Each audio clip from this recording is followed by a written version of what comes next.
Good morning, everybody, and welcome to this second edition of our livecast.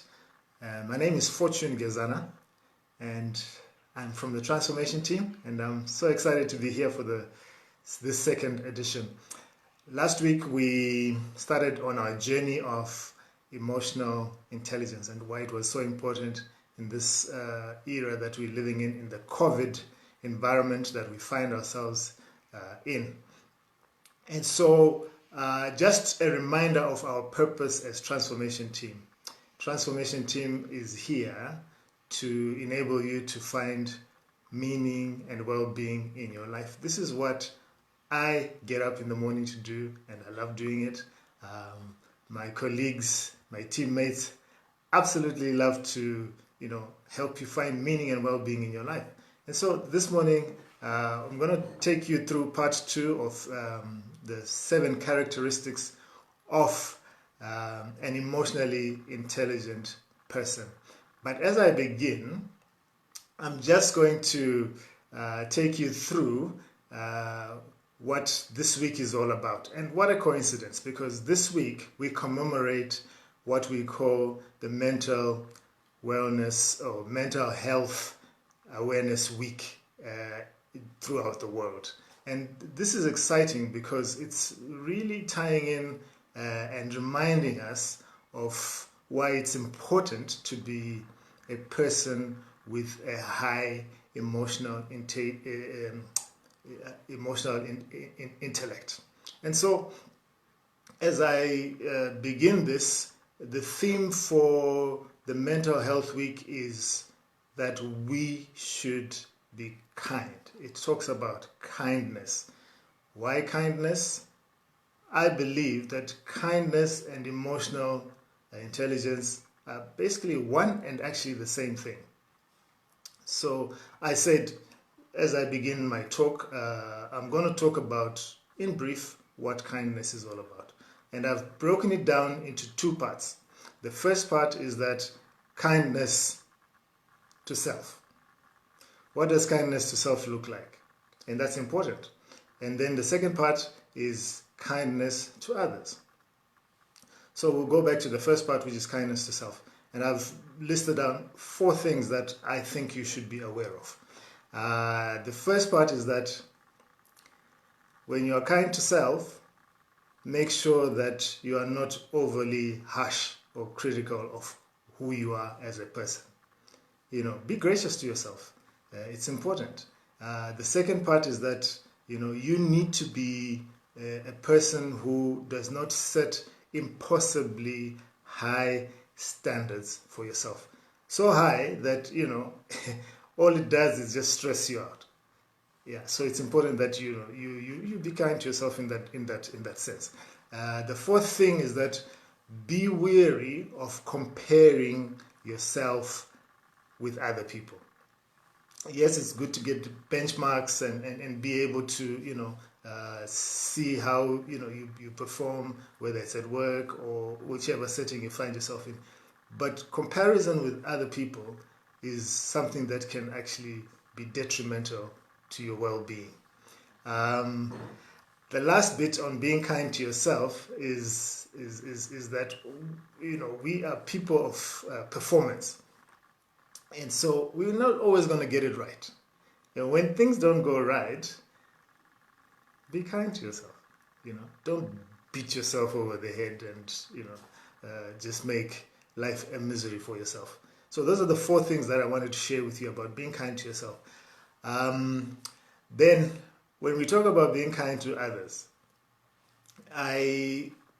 simply put, would say, treat the next person as you would have them treat you. I believe that there's a scripture that goes in that direction. And just to spell it out, again, be gracious to the next person. Treat them with a humane approach. Treat them with high regard. Extend trust, and all these things that make the next person feel a part of your life and a human being that has value. So those are the two things that I thought I would share with you, and just borrowing from the week's theme on Mental Health Awareness Week. Great. Now, let's go back to emotional intelligence and why we said it was so important as we live our lives, as we go through crises, even as we go through COVID-19.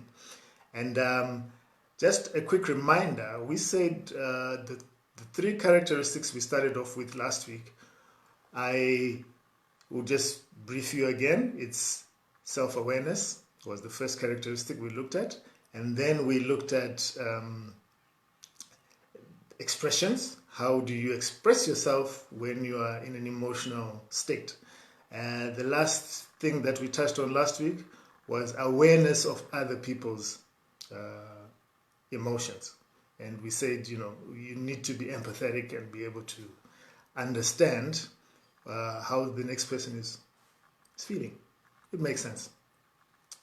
So, given that, we want to look at the last four. In the last four, we will start with reasoning and decision making, and what is important about reasoning and decision making as a characteristic in emotional intelligence. And this is a skill that helps you use emotional information in reasoning and decision making. So what does this look like? So people who are high in this dimension, we are saying that they consult others' feelings and on issues at work to help derive solutions. When you work with people, decisions are made, I hope, corporately, but you've got to understand and locate each other where you are emotionally, and that's important. And it helps you achieve greater buy-in in terms of the decisions that you want to implement in your workplace. So that is the fourth characteristic of an emotionally intelligent person. And then we go on to looking at the fifth one, which for me is also very important, and it talks about self-management. How do you manage yourself in an emotionally intelligent manner? And this is the ability to perceive and understand your own emotions. What are you feeling at this moment?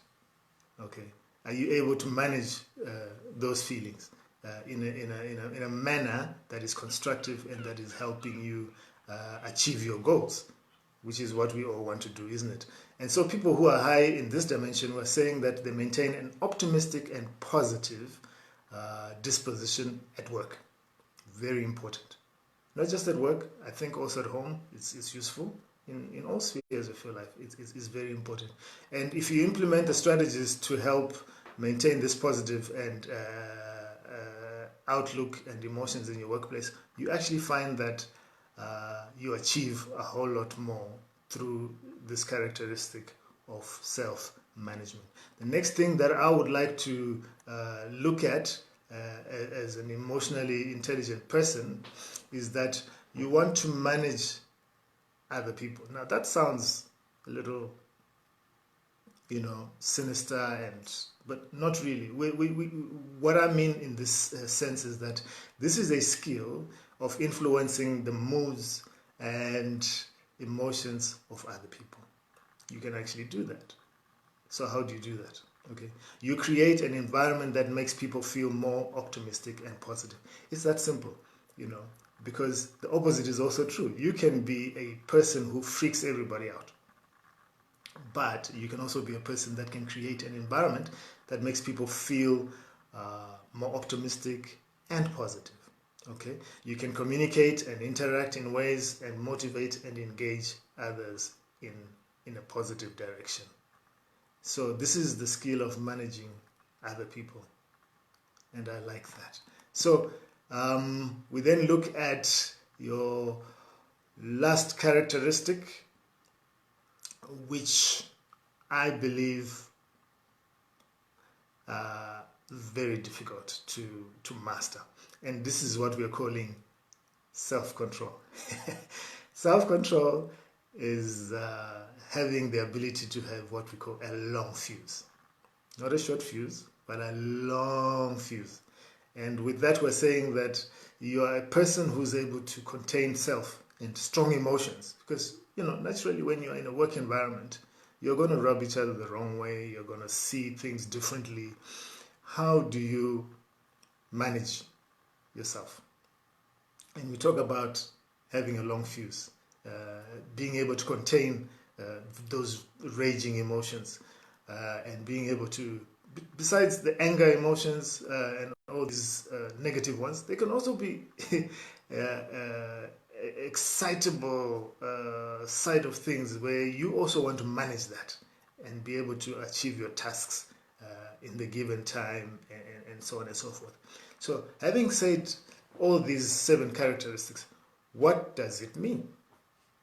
For me, it simply means that you're going to have an increase in terms of your leadership ability. You're going to have an improvement in terms of your personal well-being. There's a whole lot of benefit that comes with it. Your team performance naturally just gets better and better because you are employing these skills. And I'll recommend that even as we've given you the gist of it, the beginning of it, go and begin to implement in your life. Begin to implement in ways that you have never done before. As a confession, this week was, I wouldn't say forced, but was encouraged to deploy some of these characteristics. I remember sharing with my colleagues at the transformation team that I had someone who was a thorn in my flesh, and I've had to exercise these characteristics of self-control, self-management, of being aware of where I'm at as a person, emotionally, and so on and so forth, and still being able to do my tasks that are required of me. And so, I would highly recommend that you dig deeper and exercise all these characteristics to your benefit, to your team's benefit. And yes, all the best, guys. Hope to see you soon, and enjoy a blessed week. Remember, be kind to yourself and to others. Take care.